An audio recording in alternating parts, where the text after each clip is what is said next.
Hi, this is Tutor Nick P, and this is Proverbs 135. The proverb today is the customer is always right. Yeah, I'm sure you've probably heard this line before, this proverb before. All right, let's look at the note. This proverb is often used in the retail industry as a way of letting the customer know that a particular business respects and cares about the wishes and wants of its customers and will go out of their way to please them, or at least do their best to try to please them, no matter how annoying or unreasonable a customer may be. Yeah, well, if you've ever been on both sides, now we've all been customers before because we all have to buy things, but not everybody has always been on the business side. But if you ever had a job in sales, or you had to sell for someone, or you had your own business, you know that even though most customers seem to be pretty fair and reasonable, you could get your share of some customers that could just be an annoying customer or an unreasonable customer that seems to be demanding too much. This kind of policy says that really you should even try to put up with those customers as well. So it is often cited by customers as a way of demanding they should get good service. Yeah.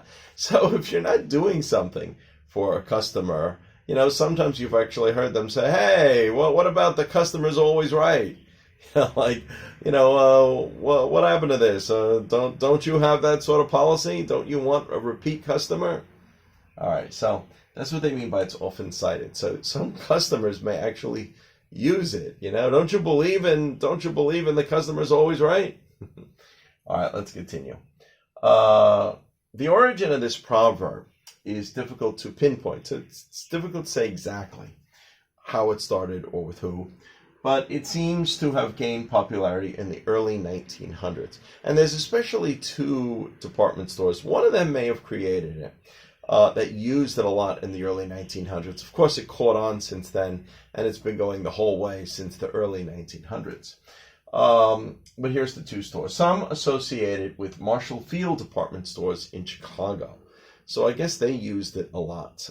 They used it probably. It's a good way of advertising. It's a good way of attracting new customers, especially to customers that have gone to businesses before and had a bad experience. We do know there is some truth to this policy. Like a lot of people, if you go to a store and you have a bad experience, sometimes say, well, I'm never going back there again. And there is some truth that you may lose that customer forever, or it may take a very, very long time for them to come back, if they ever come back at all. All right. Others believe it could have come from London's Selfridges stores too. So both of these were in the early 1900s, and this is where this sort of a proverb was saying, became pretty popular and pretty big. All right, and here's just one example of how we may hear it used. That business knows the importance of retaining. Remember, retaining means keeping or holding on to regular customers. So repeat customers that will come back and buy from you again and again, or use your service again and again, and has adopted a policy of the customer is always right. Okay. Anyway, I hope you got it. I hope it's clear. Thank you for your time. Bye-bye.